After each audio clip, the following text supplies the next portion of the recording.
Depuis nuit, nous sommes à y voir. En avant, fier et plein de dignité. Peuple grand, peuple libre à jamais. Il fait sa paix. Pour bâtir notre pays un jour unis. Autour d'un fleuve majesté. Autour d'un fleuve majesté. Tricolore, l'idéal, qui nous relie aux aïeux, à nos enfants. Et justice et travail. Et justice et travail. Merci beaucoup, merci beaucoup. Donc, Tosali, Tozongeli, hymne national pour na et rassembler Abisso et Sansa Abisso. Ngai Christian Bolabia, maman, peuple Mokonzi, peuple souverain, combattant, résistant, révolutionnaire, PNI, donc politicien non institutionnel. Bande Konangai, Toye, Naye spécialement, Nazu Bapel et Belé, par rapport à Makambu, où ils allaient koleka na Congo lelo, Makambu Oyo ya Mukuna, Tozali koloba yango parce que Ngai, je suis de formation donc juriste. Donc naza koloba yango parce que ezali ba makambu o pe totangi yango. On s'en vante pas, totangi kuna, totangi awa, naza un master ya droit awa na Paris. Donc toza koloba yango parce que ezali ba situation o esengeli to expliquer. Ezali ba situation o esengeli to élucider.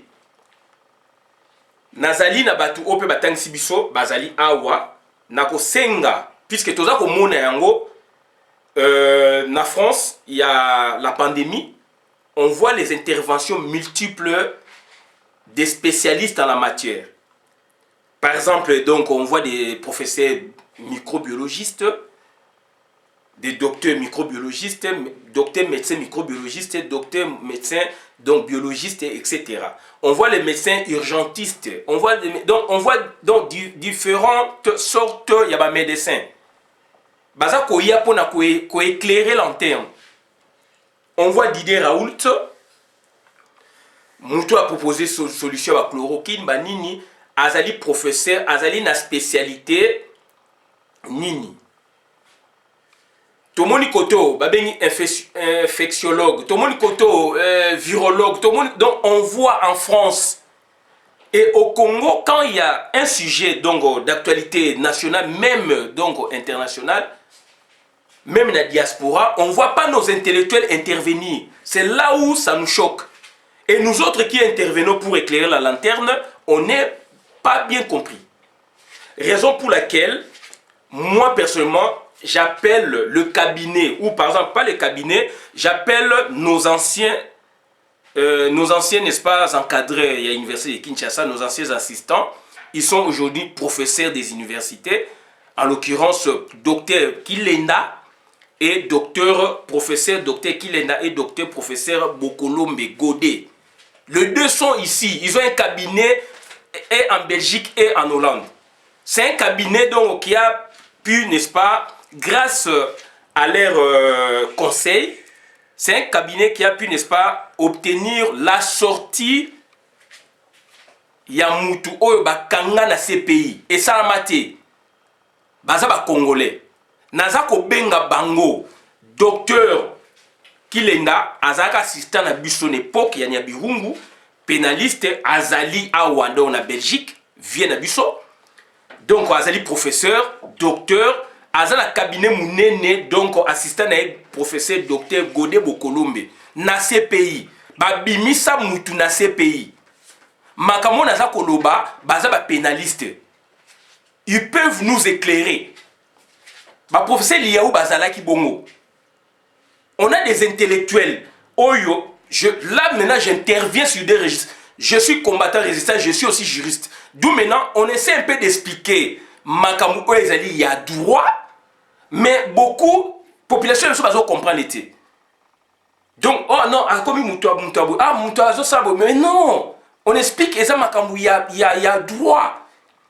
Mukuna tomoni à saisir donc cour donc parquet à cour parquet près à cour constitutionnel pour un crime contre l'humanité contre Kabila. Ba crime contre l'humanité naza nango ezali ebele, donc ezali ebele plus ou moins 11 comme ça. Donc ezali biloko o bandeko na ngai soto bito tanga biloko na tout, donc ça doit nous prendre du temps. On essaie un peu malgré nous tout ça la synthèse pour na batu bazwa idée. Il y a énuméré ou il y a énuméré, mais ça rentre dans le crime où ils allaient relever à haut.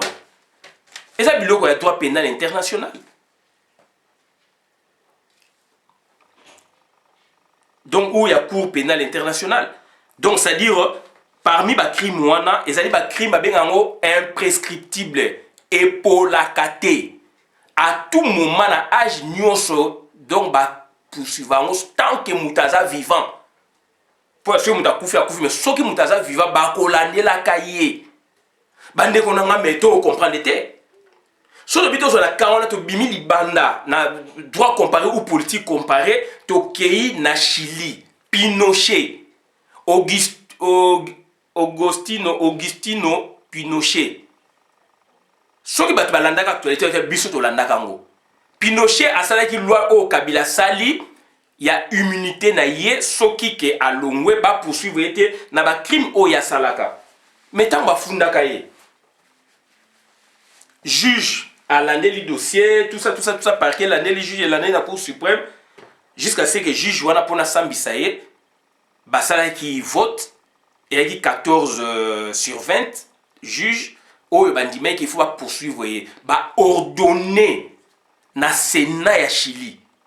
Bah, l'homola qui immunité on a par une autre loi, il faut pas poursuivre. Quand on est à combien 85 plus de 80 ans, la loi n'a pas partir à 75 ans, donc c'est qu'il faut pas mémailler dans l'hôpital pour na batala nous autres on malade paye à mutu so que zali bani. Moi nanaye aboya moi nane pas boya. Nandenge ki negi bas poursuivre kaya kota rapé bolo na ça kufa même na France. Et ça ba actualité nga balo ba ko na actualité les lotés. Donc bande ko ngai tout ça makambu pour na comprendre pour l'intérêt général. Mukuna azana deux registres les loyo. Mukuna asali mabe pour na mwasi oyo afundiye. Wale yali biloko il y a droit privé entre donc particulier l'état ko tala yango. Yango ba fundiye so na cour d'appel ndi na okiwana. Kotoyo mukuna afundaki makambu donc contre le président de la République Oyakala. On a dit makambu donc il y a droit public. Droit public est masuna droit public international. Et koki ko bimana droit public international. Ndeko nanga metoza ko ya wana pona ko expliquer batu. Totika babulo comme donc partisan nga non, là c'est du droit et on a dit là c'est du droit. Là c'est du droit. Ya on a sengé na batu donc bobenga ozali na avocat ozana ndeko no juriste ozana boye donc pona oloba dossier wana okoki koloba na yo mais lem susu okoloba ngo mabe yango par prudence na bolingo na baki bo consulter ba juriste o boyebi bango na Belgique basé belé na kotanga ba komona bango te na tangi deux wana puis batangisa biso na Belgique bazali belé na France bazali belé donc voilà tout ça komona ngo en France ba débat na ba payer belé tout ça la diaspora.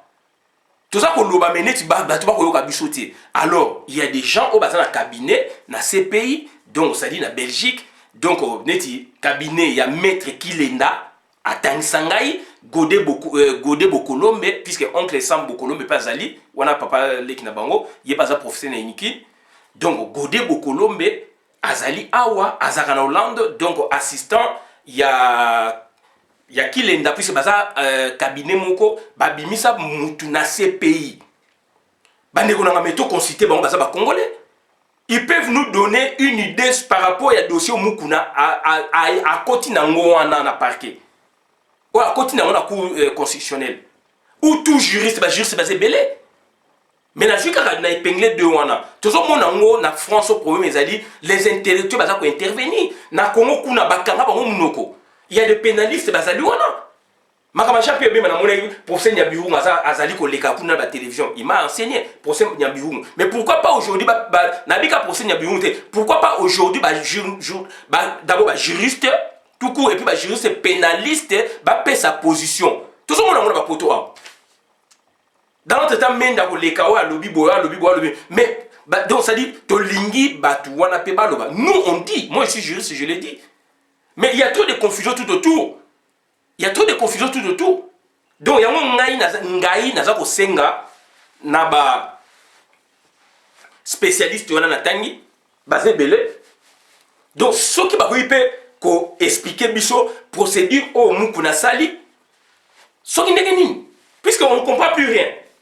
Mukuna za mabe na ye mais là mukuna a touché siko nini, a touché droit, a touché nini cour constitutionnelle. Mais qu'est-ce que les gens me racontent? Que voilà, justice wana, ezali, donc, y a Kabila, Boye, Mukuna ko blanchi Kabila. J'ai développé des hypothèses. On a un crime contre l'humanité, Congo, Assam Bisaka yango te. Comment expliquer Congo, Assam Bisaka yango te, Moutouana a kene a blanchi. Sur le bibongo, au côté du Moutou, mais finalement, je m'en fous. Je m'en fous, je suis là pour éclairer la lanterne. Je m'en fous. Je m'en fous. On se comprend ou on ne se comprend pas. Thomas, il y a un Thomas sa débat. Thomas sa débat, là je suis dans un cadre donné. Oh, beaucoup y a l'État, batanga kayango. Naba c'est du qui tout double. Soit ba pesi droit à bien, soit ba pesi droit à mabé. Mais ba pesa droit à mabé entre guillemets puisque Congo a sambisa kayango ti. Et la suite menée zanine yango na yelelo. Et nous avons profité de la bino donc crime crime et pour la crime contre l'humanité. Il y a des crime, il y a droit commun. Oyo basambisa ngo na mboka songolo pakala. Mais ba crime musu ba crime contre l'humanité. Et ça na ba infraction mususu ezali pe na kati ya mboka boko sambisa ngo za droit commun mais ebimaka pe na crime contre l'humanité. Puisque mutu wana bobomele papa vous avez le pouvoir, dictature par exemple, régime Mouramabe, moyen funda bino na kati ezate. Soka ye libanda ako funda bino. Voilà.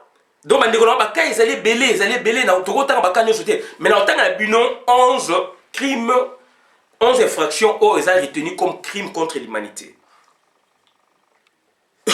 Définition exacte du crime contre l'humanité, puisque la définition est tellement ébélée, mais toujours définition Oyo, établie à l'article 7 du statut du Rome. Le crime contre l'humanité est imprescriptible. Donc, ça a délai à tout moment, et pour la caté, voilà. On parle de crime contre l'humanité s'il est commis dans le cadre d'une attaque généralisée ou systématique lancée contre toute population civile et en connaissance de cette attaque. 1. Le meurtre de Obomi-Moutou. L'extermination aussi sa population la réduction en esclavage condition d'esclavage, la déportation ou le transfert forcé de la population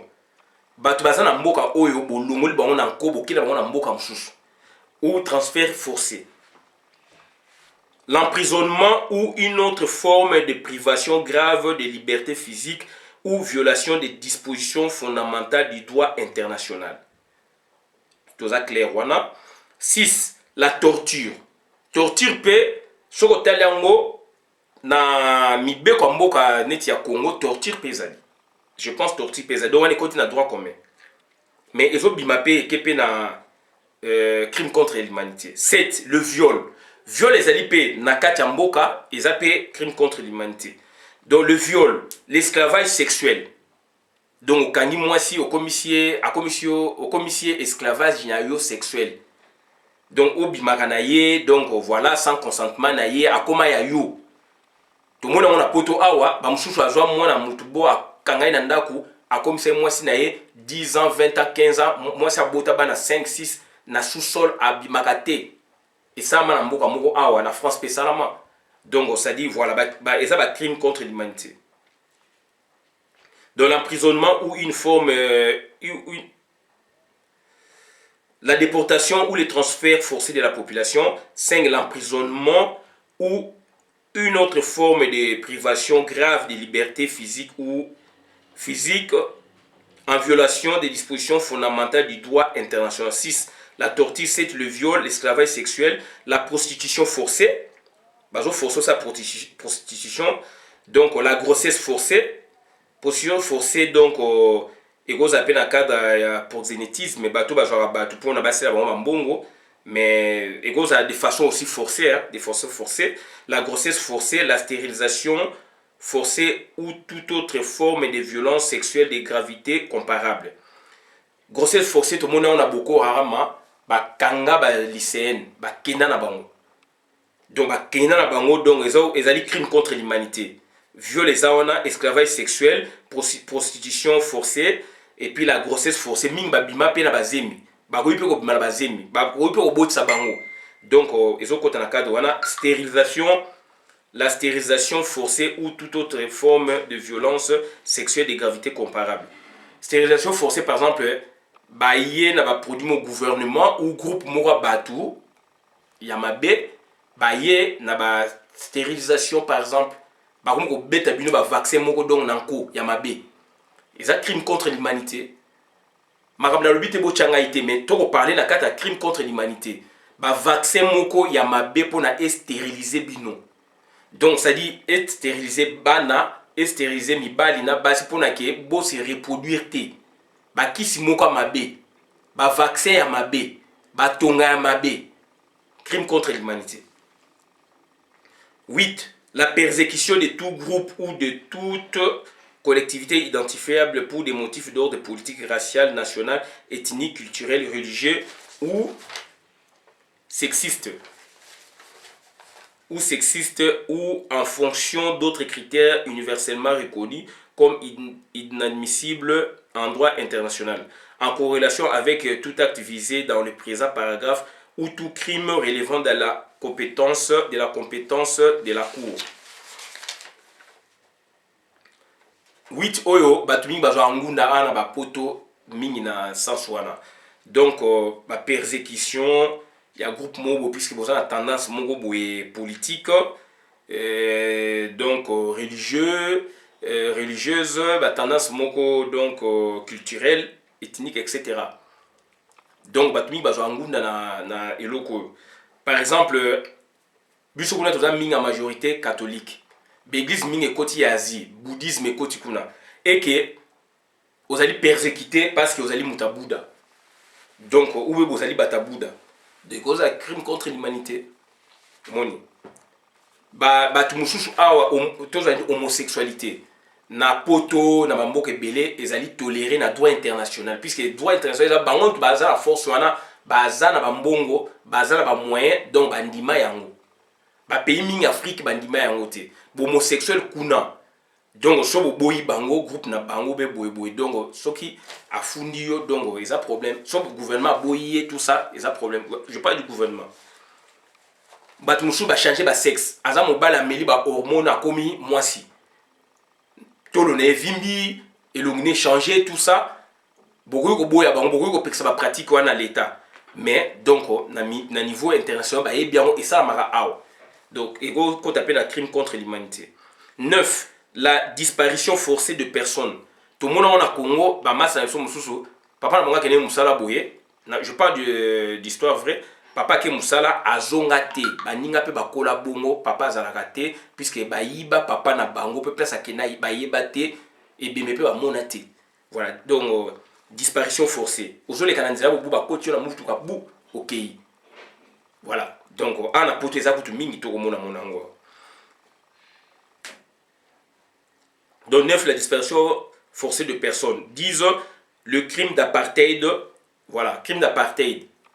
makambo ezosala lelo na Kinshasa kuna confinement ya Gombe côté mosusu déconfinement soki continuer après donc état d'urgence humanitaire après état d'urgence humanitaire puisque état d'urgence humanitaire donc pandémie les aliments mingi encadré na état d'urgence humanitaire soki ba continuer bongo bato bakota suna Gombe te banini kaka bato moko boye et comme apartheid ba belge ba sala quand on est avant indépendance ba noir bazo kota côté on a te donc voilà 11 d'autres actes inhumains de caractère analytique causant intentionnellement de grandes souffrances ou des atteintes graves à l'intégrité physique ou à la santé physique ou mentale.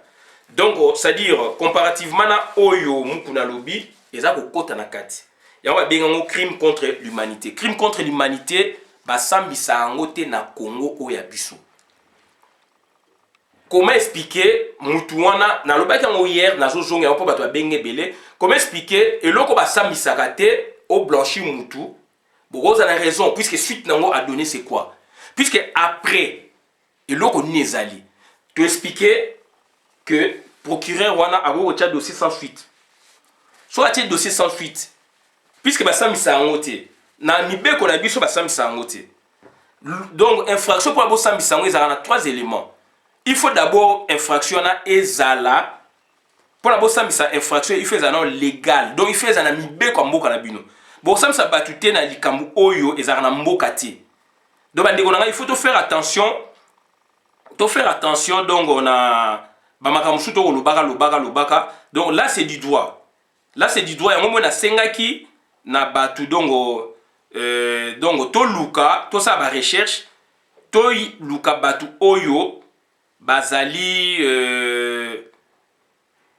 batu oyo donc batu oyo bazali bayibi matière wana o basaeli yango bazala pratique wana bako expliquer biso et débat kozala clôture acte mukuna posé na près à cour constitutionnel mais mukuna azana 2 dossiers omoni donc le droit pénal prévoit les 3 éléments de l'infraction légale, matérielle et morale. Les causes d'irresponsabilité, troubles mentaux, contraires, tout ça. Tu vois? Donc, c'est-à-dire, infraction, il fait ça légal, matériel et puis moral. Donc, il fait pas ça préjudice na bato.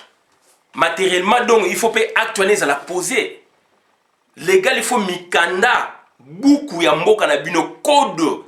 Est-ce que makamo ba ressemble c'est ça na kata code? Matériellement, est-ce que likamwana eza ya solo mutasalaki yango? Moralement, est-ce que psychologie batuwana ezali troublé, ezali boé. Donc, ça dit 3 éléments constitutifs il y a infraction. Donc, na Congo, basambi saka crime contre l'humanité té. Ba pays musu basambi sango neti donc mboka neti donc Sénégal ici na bre basambisa ekuna ba condamné ekuna Belgique asambisa yango France asambisa yango ces pays en dehors ya ces pays ba pays musu bazana droit ya kosambisa yango le fait que na mboka na bino botia yango te donc c'est-à-dire basambisa yango te soki basambisa yango te ces pays ya kosambisa yango na ba pays o bazana compétence universelle. Bandeko na ngai ata vous-même tolo bana munoko nini toka batu ba otala biso tolo ba munoko nini ça c'est du droit ça n'a rien à voir na makamukuna mukuna na fait que poser asali acte à poser na acte à poser wana côté donc makamu ya contre Kabila c'est là où toza ko se pencher nango. On habite aux hommes avec beaucoup de prudence. Na sengi mutu te a appuyer mukuna non nazal na cadre wanate. Mais nga nazo ba mukuna sur le plan politique maintenant nazo ba mukuna pourquoi azaliko critiquer Félix T. Ça c'est sur l'action mukuna en soi azala 2 problèmes azala na 3 problèmes. 3 problèmes troisième donc les ba revendication na biso. Mais ba problème oya posé à keko funda d'autres problèmes kula ba fundi mukuna. Wana ezali biloko entre particulier entre yena ndekona mwasi za avocat. Wana yali na lobaki wana yali dossier mususu akosamba koto kuna côté au peu bakoki ko benga ye. Donc ça dit il y a deux registres. Peu importe okuna asalaki en liboso mais ba fundi quand ya fundi liboso. Est-ce que ça va stratégie mukuna puisque avec ba funda ye pas ça la boye a comme le roi kamikaze wana na okota na mozindo wana te. Mais total la makamu oyo mukuna a fundi total la makamu oyo mukuna ba fundi ye. Et na vidéo na nga liboso na bayi bien que statut ya moi soit na yebi été. Donc c'est-à-dire na talaki action politique ya mukuna. Tant na yeko ba statut ya moi si wana et les cas qui bo j'ai compris. Moi c'est na fundi ça c'est un dossier à part. Wana ya ma droit privé, oyo ça ma droit public. Oyo ça concerne ce que mukuna fundi a engagé l'état et ko marcher na droit public international s'il vous plaît. Ya wana zo senga dongo na batu oyo pe baza ba pénaliste puisqu'il y a des juristes et des juristes spécialistes en matière bo.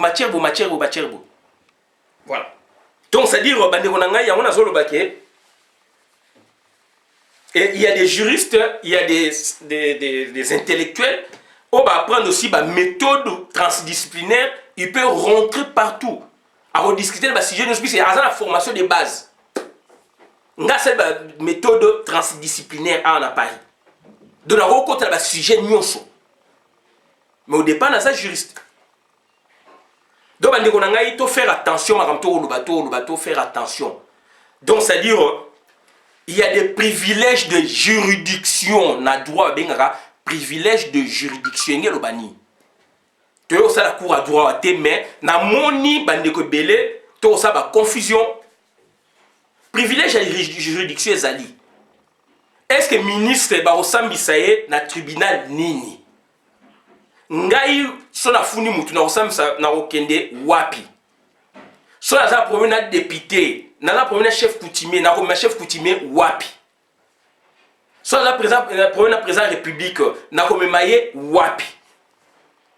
Et to faire attention en matière au ba béni contentieux, c'est-à-dire contentieux administratif ou contentieux d'élection, na makambu o ba bengi donc par exemple donc ba matière pénale par exemple. Droit est ba variante belé. Droit est ba variante belé. Na on exemple awa. To fundi to sengi marche la préfecture. En fait, to sengi marche même pas to sengi que annulation à concert na préfecture de Paris. Préfecture a ko pesa comme a ko pesa ti. Sikoyo, boko ko kende aussi so préfecture a boyi, to mona ngo baka eleki. Boko kende na référé na tribunal administratif. Tribunal administratif ce qui donc va accorder ou pas. Tout ça procédure ni. Puis au moins droit to ko lo makamo en désordre. To ko lo makamo en désordre. Ou est en matière donc administrative et institution administrative. Ou en matière il y a donc administrative. Il y a droit administratif et institution administrative. Préfecture, tribunal administratif, tribunal administratif, aucun contentieux. Référé. Si vous avez au fond d'un préfet, pourquoi ça qui m'a comme boé au fond d'un préfet par rapport il y a tribunal ni beaucoup s'adresser à tribunal ni. Puisqu'il y a eu des dégâts, ma comme ça mec tout le monde le 28 batumbi boy. Si vous êtes préfet à l'objet à funda, ou bien association, si vous association, babi ou bien congolais, babi ba funda préfet. Bon, ça s'adresse à tribunal. Par rapport au coronavirus, ba koufi boy. Là, c'est du pénal. On est comme une matière moussoussou. C'est du droit, mais c'est matière moussoussou. Bon, sous na contentieux, bon, na tribunal administratif. Là, c'est du pénal. On est comme matière moussoussou. J'ai compris mais la difficulté na biso droit est la matière ébellée. Est-ce que vous avez même ça matière il y a droit du travail est na prud'homme? Non. Vous avez matière en gros qu'il y a ni matière ni tribunal ni. Voilà la difficulté na biso. Voilà la difficulté na biso. Et partout, privilège de juridiction. On a funda préfet, dans le cas de Koto, on a funda président de la République du Congo. Privilège de juridiction, ils ou pas. Privilège de juridiction, on peut immunité de juridiction ou de localisation, selon la doctrine. Ce que tu as dit, privilège de juridiction, tout en na procédure pénale. Privilège de juridiction, c'est quoi? Ils ont la catégorie de moko boye. Babi mutu wana soko ngo funda yo za problème na ye, oko funda na tribunal boyete, oko mema na tribunal boye. C'est du droit. Ba okomango na constitution té. La constitution, place ba doit ça derrière, quand la constitution c'est pas le droit. Quand la constitution s'il vous plaît, c'est pas du droit. Tout le monde peut lire la constitution. Quand la constitution s'il vous plaît, est à droité. Confusion de M. Zawana. Tous les Congolais sont égaux devant la loi. Ça n'a rien à voir avec privilège de juridiction. Tous les Congolais sont égaux devant la loi, balobi bongo, mais ça n'a rien à voir na catégorie songo funa mutu mobo na catégorie mobo mais na tribunal songolo pakala. Au lieu qu'on me met na TGI, na tribunal de grande instance, on me met par exemple na cour de cassation. Ça n'a rien à voir, c'est l'égalité, mais c'est-à-dire, batou boye, basam ça bango place boye. Donc, égalité, ça ni tant ou yo sambisie kuna, donc est-ce qu'akoya ou pas? Donc, akoya, puisque vous êtes donc des égaux, mais yé basam ça place boye. Bah, ben, on privilège de juridiction. D'autres, regarde, tout ça la cour à droit, mais, na moni, c'est tellement, Congolais, tout ça, bah, te tue.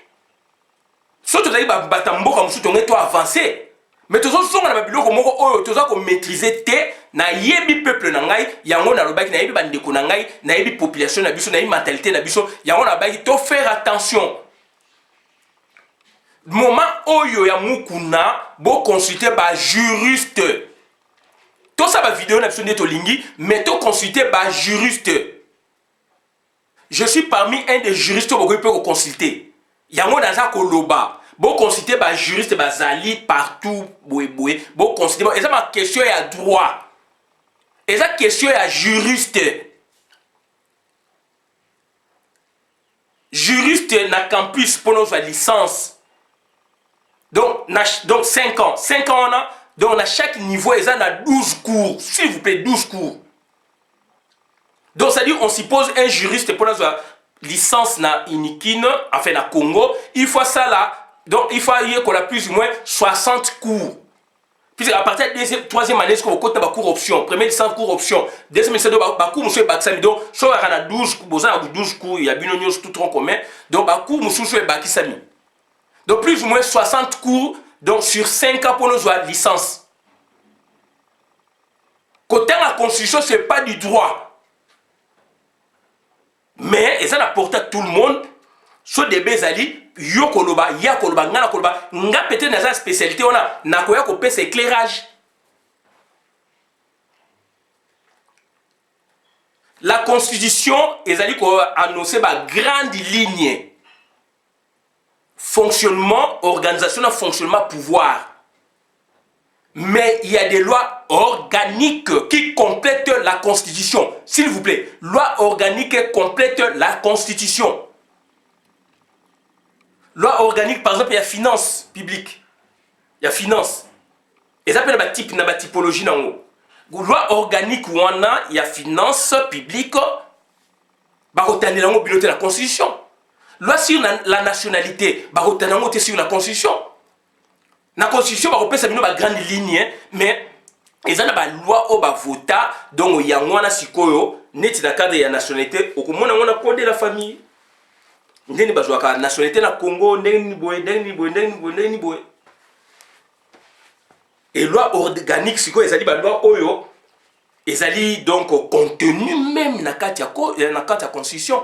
So tangi pan na ça so exercice na lakabino mais je pas eu le temps. So tangi au mona ke donc loi organique donc na la constitution musu ba loi musu ces appels na kati déjà ba fungola na kati. Mais il faut landela ngosko au lien, par exemple, au sur la constitution, par exemple, il y a 20 pages sur la constitution, pour la pesca, grande ligne.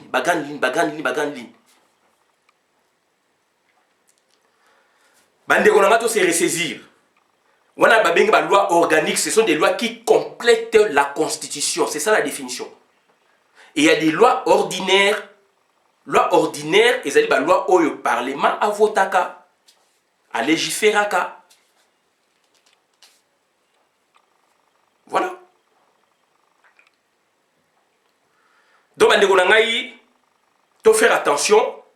Kabila abimisa qui loi na 2018 pour l'ancien président. Donc à ça on pour naïe puisque loi ça on par rapport à Moutou après commune d'intérêt général. Bah ça dit loi pour foutre à l'ancien président. Bah ça dit loi pour foutre à l'ancien premier ministre. C'est au départ un choix d'une personne, d'un petit groupe, mais bah généralisant pour y pas survivre. Loi donc ça dit origine à loi bon. Jean Carbonnier n'a pas livré awa. Jean Carbonnier a expliqué en haut. Droit flexible, oui, droit flexible. Sociologie du droit flexible. Il y a Jean Carbonnier a expliqué en haut. N'a pas en haut quelque part. Oui, n'a pas en haut quelque part. N'a pas en haut. Jean Carbonnier a expliqué en haut. Loi au départ, Moutoumouta a Pansaka. Et puis, donc, et comme il y a Batunyoso, puisque vous votez en haut. Bande Konangaï, to se ressaisir. To so le logo ni noana, eza makamboka. Eza makamboka, peu importe mutu a funda ki a saliboe, total nga ota ba fait. Na ota ba fait, oyo ba lobby wana o muku na lobby, procédure nango suka kan eko suka ndenge nini. Yango na ko expliquer bino. Mais il faut tout faire attention. Côté la constitution, oui, mais elle est droitée. Il y a du droit constitutionnel et institution politique. Et ça a mis rattaché na droit administratif et institution administrative. Aucune année supérieure, aucune année nassé, mais ça n'a mingi. Tu vois, tu as un grand service, donc c'est ça. C'est costaud, c'est du costaud. Et ça blague, c'est du costaud. Cours à droit constitutionnel, institution politique, la unique, 160 heures. 160 heures. C'est pas autant une constitution que c'est le droit. Non. Constitution, c'est un document, et une loi fondamentale. Loi fondamentale par rapport à quoi? Puisque les bandas qui ne sont pas roi. Avant, était banda et qui ba royaume. Ba monarchie absolue. Tabayo ça ba l'état né comme ba monarchie constitutionnelle, ba boué pouvoir il y a roi et comme illimité. Roi zalaki. Na domaine monsieur ezali ya yé ya roi, domaine monsieur ezali ya peuple, ya on va bien une loi fondamentale. C'est ça là l'origine. Domaine monsieur ezali au roi ya yé, neti royauté place ya renyaka, azaba mabele na yé, boubeza privé. Na famille na yé na dynastie na bango. Parti monsieur c'est le pour le peuple. Ya on va bien une loi fondamentale. Loi du royaume. Et il y avait des lois ya roi. Si vous avez commis, si vous avez 60, vous avez une loi fondamentale par rapport à quoi? Puisque vous avez un royaume, donc ça dit royaume et Koufi, il y avait une partie à roi, loi paix à royaume, et puis loi moussous, il y a peuple, loi fondamentale. Donc il y a bien construire une loi fondamentale pour les règles, pour un régime moka na moment boye na tango boye. Na moment boye na tango boye, ce sont des grandes lignes. Ce sont des grandes lignes. C'est le sol et le sous-sol appartient à l'État. Mais on comprend, mais il y a la loi fondamentale. Il y a la loi fondamentale et là, à Etsibinoke, donc l'article de la Constitution, le sol et le sous-sol appartiennent à l'État. Bien que les lois mais ça font, et ça à peu près et ça dit toujours, le sol et le sous-sol appartiennent à l'État. Basuki wana na Constitution. Sol et le sous-sol au monde. Il faut qu'on ait un lien, et ça dit déjà, explicite donc ba oti na bino consulter loko moko boye ba benge zali nini donc loi organique siko ezali nini donc et bimise bino sikoyo loi foncière loi o basaki na 1973 ba eko modifier na 1980 tozaka nango lelo eza plus de 200 pages 200 pages so ba sa constitution biloko to ba fumola ngo to ko ba 15 000 pages. Constitution a besoin de combien de pages? Mais il y a loi foncière, plus de 200 pages. Makam économie, balobi ou en a disposition, moi, pour l'économie finance. Il y a la loi financière. Si on va faire la loi financière, vous allez sur 80 pages, 200 pages, etc., etc., etc. Pourquoi tu s'embourbé dans ma sangatine? Pourquoi tu s'embourbé dans ma sangatine? Artiste et musicien. Baza pe na loi oya ba artiste en général. Baza pe na loi oya bango naza nango ao. Combien de pages? Biloko tu ba ochangwa na te. Donc c'est ressaisir. Il y a des juridictions, bah privilège à juridiction. Si on funa mutu songolo pakala, on funa n'importe où te. Privilège de juridiction ou immunité ou délocalisation. Définition privilège des juridictions. Doit accorder à certains individus ou représentants de la justice les autorisant à se présenter auprès d'une juridiction différente de celle prévue par les règles des droits communs. Donc, droit commun, normalement, tous les Congolais sont égaux devant la loi. Et nous tenons sur mon que non, soit un problème dans le président, et puis il faut même la triper. Non, on met la triper. Donc, ça dit droit commun, Zali. Et donc, relever le bloc ming pour na privilège, il y a tribunaux. Ouais. Donc, les blocs où il y a un tribunal de grande instance. Et ça, loi à Congo. Tribunal de grande instance est compétent pour statuer au premier degré pour ce qui est des infractions commises par les conseillers urbains, les bourgmestres, les chefs de secteur, chefs de chefferies adjoints, conseillers communaux, conseillers de secteur, secteur des collectivités, donc voilà, et les conseillers de chefferies. Donc, les conseillers des urbains, chefferies, tout ça, si les élections, il y a ces députés, provinciaux, etc. Bourgmestres, c'est tout ça. Mais ils ont prévu. Chose à provenir bourgmestres, c'est na yo, au funda ye wapi, na tribunal à grande instance, au Kenya cassation te. Et ça va privilège la juridiction. Donc article 89 alinéa 2 de la loi organique numéro 13/01-B du 11 avril 2013. On y ajoute le chef coutumier ayant qualité de chef de chefferie. Article 26 de la loi statuant sur le chef coutumier. Si on porte plainte contre ces personnes, Code de procédure pénale, article 10, donc OPJ et officier de ministère public, pour arrêter Batouana, il faut informer hiérarchie à Batouana.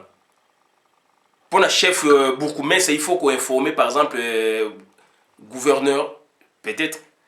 Pour donc chef à quartier, il faut informer par exemple bourgmestre. Bourgmestre, il faut informer gouverneur, etc., etc.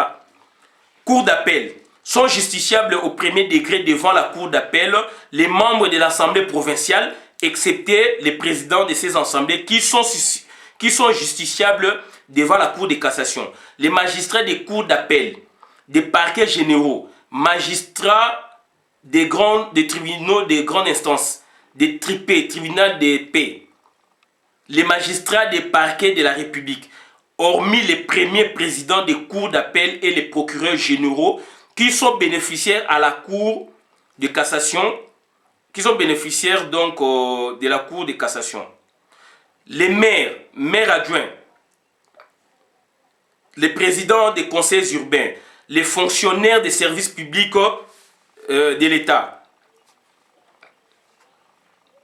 des dirigeants des établissements ou entreprises publiques revêtues au moins du grade de directeur ou du grade équivalent. Les membres du Conseil économique et social et les membres du Conseil supérieur de l'audiovisuel et de la communication. C'est ça. Article 91, donc 91, alinéa 2.2 de la loi organique numéro 13/011-B du 11 avril 2013 précité et l'article 10 de la loi numéro 08-012 du 31 juillet 2008 portant principes fondamentaux relatifs à la libre administration des provinces. Article 153 de la Constitution du 18 février 2006 tel que modifié et complété. Cour de cassation, au-delà de sa compétence de pouvoir pour violation des traités internationaux dûment ratifiés, de la loi ou de la coutume formée contre les arrêts et jugements rendus en dernier ressort par les cours et tribunaux civils et militaires de l'ordre judiciaire, la Cour de cassation est compétente de juger en premier et dernier ressort les infractions commises par les membres de l'Assemblée nationale et du Sénat, les membres du gouvernement, autres que le Premier ministre, les membres de la Cour constitutionnelle, les membres du parquet près la Cour constitutionnelle, les membres de la Cour de cassation, les membres du parquet général près la Cour de cassation, les membres du Conseil d'État, les membres du parquet près du Conseil d'État, les membres de la Cour de comptes, les membres du parquet près la Cour de comptes, les présidents de cour d'appel, le procureur généraux. Donc, ezali belé. Donc, tout ça, ça là, pour comprendre. Par exemple, la TGI, le tribunal de grande instance, est compétent pour statuer au premier degré pour ce qui est des infractions commises par les conseillers urbains, etc. C'est-à-dire, si vous fondez, puisque Moutou, à deux niveaux, vous fondez, un double degré de juridiction. C'est-à-dire, si vous fondez, si vous sépélité, ou il y a sépélité, vous avez un niveau de souka, ou vous avez la cour d'appel. Donc, cour d'appel, donc, je ne sais pas ce que c'est le dernier ressort bénini. Donc, normalement, c'est le dernier ressort. Ça me cour suprême, cour constitutionnelle. Mais, la TGI, par exemple, c'est fini Moutou. Donc, après, vous avez la cour à l'écolo. Donc, les procureurs ou la cour de cassation, les procureurs généraux, près les cours d'appel, les présidents des cours administratives d'appel, les cours généraux, près les cours administratives d'appel, les gouverneurs de province, les vice-gouverneurs de province, les ministres provinciaux, les présidents des assemblées provinciaux, les membres de la Commission électorale nationale indépendante, CENI, les membres de la Commission nationale des droits de l'homme, CNDH. Donc, le procureur général près la Cour de cassation est la seule autorité habilitée à exercer l'action publique, etc. Donc, voilà. Si vous avez la Cour constitutionnelle, puisque est-ce que c'est le juge compétent ou c'est la Cour compétente ou donc ils ont bon endroit tout le bas quelque sorte. Est-ce qu'il y a au fond de la présidence de la République pour la présidence de la République s'adresser ou puis voilà la question. Compétente ou pas compétente, mais donc au fond de wapi. Président de la République a fond de wapi pour na nini total en aussi court. Cour constitutionnelle, elle est la juridiction pénale. Je me répète, Cour constitutionnelle est la juridiction pénale du chef de l'État et du Premier ministre dans les cas et conditions prévues par la Constitution. Elle est le juge pénal du président de la République et du Premier ministre pour des infractions politiques, de haute trahison, d'outrage au Parlement, d'atteinte à l'honneur ou à la probité, ainsi que pour les délits d'initiés et pour les autres infractions des droits communs, commises dans l'exercice ou à l'exercice, commises dans l'exercice ou à l'occasion de l'exercice de leurs fonctions. Elle est également compétente pour juger leurs co-auteurs et complices. Article 163-164 de la Constitution du 18 février 2006 tel que modifié à ce jour. Voilà un privilège de juridiction. To confondre tes matière et droit. Martin Fayol a créé la cour constitutionnelle. Ou est en matière moussous. Martin Fayol a créé la cour constitutionnelle. Ou est en matière moussous. Cour constitutionnelle, administrativement parlant, ça c'est administrativement parlant, bataille la conformité à la loi par rapport à la situation songolo pakala. Et ça a été bloqué la cour constitutionnelle, la cour suprême de justice. Tant que nous funda, en 2011, Papa Tshisekedi Aboyaki, Félix Bakenegi na caméra qui nous funda, na cadre ya ba deal na bangwana. Pour la commémorer batour, donc pour na ke arewana batu tout bas à la concerner. Tu comprenez qu'il y a Wana tu as la Cour suprême. Cour suprême, tant que siégé, toute section réunie. Pénale, administrative, contentieuse, boy, tout et sanganaki. Si vous avez éclatant. Cour de cassation, Conseil d'État, boy, bimina kati. D'où ce qu'il faut y ba, l'ikamu ya présent, et puis au fond, il y a la Cour suprême. Mais Cour suprême, tout le monde a section, pas sangsaki. Mais si koyo, awa si koyo, donc, boko funda, wapi. Donc, mukuna a fundi place sengela qui ba funda. Oye, ezali na matière pénale. Donc, le juge pénal. Oye, fundaka, a jugaka présent et puis na premier ministre juge pénal. Ils ont cour constitutionnel. Na matière pénale, donc correctionnelle. Ba crime contre l'humanité, ba droit commun, ba infraction, mais na crime contre l'humanité, il y a pour s'adresser kaka kuna. Puisqu'ils ont dit présent à la République. Et bah, on fonde des psychoté, puisqu'ils ont beaucoup de gens, on fonde makamu, oye, zalaki, a salaka yango. Babengaka infraction cristallisée dans le temps.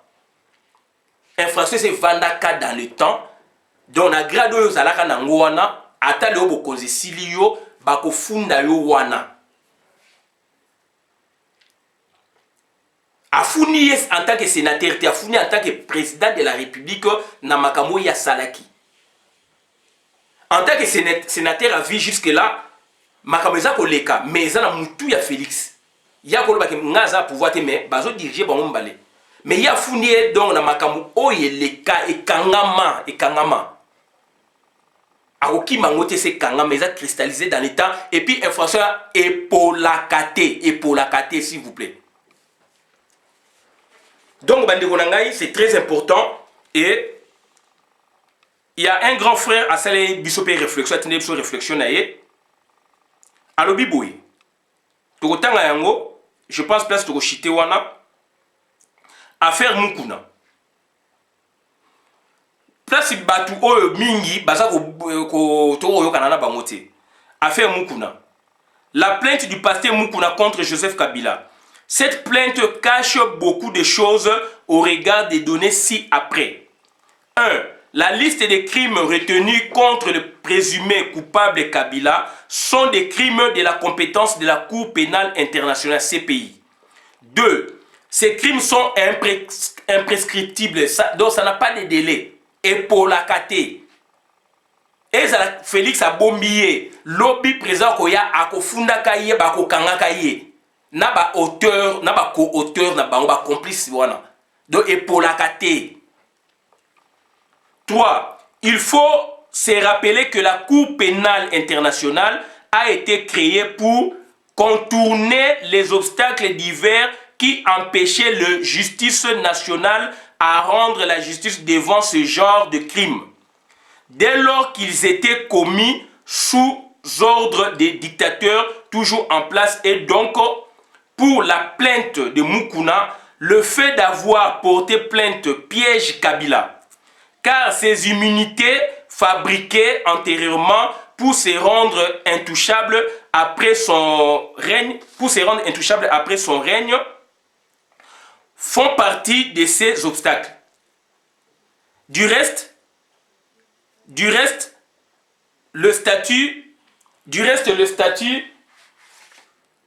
de Rome, ces pays ne reconnaît aucune immunité en ce qui concerne en qui que ce soit. 4. Toute option qui sera prise par la justice nationale, Cour de cassation ou Cour constitutionnelle, permettra par la suite au pasteur Mukuna de prouver l'incapacité de la justice nationale de traiter souverainement les dossiers de Joseph Kabila au Congo. Et en ce moment-là, il sera possible de s'adresser à la seule juridiction en lice, à savoir la CPI. Il ne restera plus à la CPI ou à tout autre pays dans le cadre de la compétence universelle de juridiction Sénégal, États-Unis, France, Belgique, etc. de se saisir de ces dossiers. Et cela sera valable en application du principe de complémentarité, subsidiarité entre la CPI et les juridictions nationales reconnues incapables de traiter souverainement ces dossiers. En conclusion, le pasteur Mukuna vient de franchir le Rubicon et Kabila ne sera plus tranquille jusqu'à la fin de sa vie. Voilà, ça c'est une réflexion. Et Outi na Kinshasa, un grand frère à Tinelingango. Voilà, donc nous sommes dans le bon. Mukuna, il a fait ce qu'il a à faire, mais biso tozali ko analyser et puis tozali ko alerter batu. Yango yo, nazali ko senga na ba spécialiste en matière na Congo tozana bango, tozana ko mona docteur Mupapa azali ko leka atanga na inikin atangi awa za médecin awa aza ko leka pona expliquer sur pandémie. Tozana ko mona na boko to TV. Et le juriste donc pénaliste bazali pe na cabinet na bango na Belgique et puis na Hollande, donc ba maître, ba docteur, ba professeur en droit pénal, donc professeur Kilenda, professeur Bokolombe, Godé Bokolombe Kilenda, bazali wana, basali ba preuve ba bimsara bat na CPI ça manante. Bazali spécialiste en la matière ba ko service. Il y a le principe, il y a complémentarité. C'est-à-dire beaucoup na fundi, ce qui non lieu salami, ba boy, c'est-à-dire non lieu, c'est-à-dire donc document sans suite. Ba classant sans suite, ba pesi suite na procureur wana. Donc pays nyos que ko senga na moment wana. Pour la ba récupérer dossier. Ce qui peut procurer la sali que atinyango na juge donc donc ya cour constitutionnelle.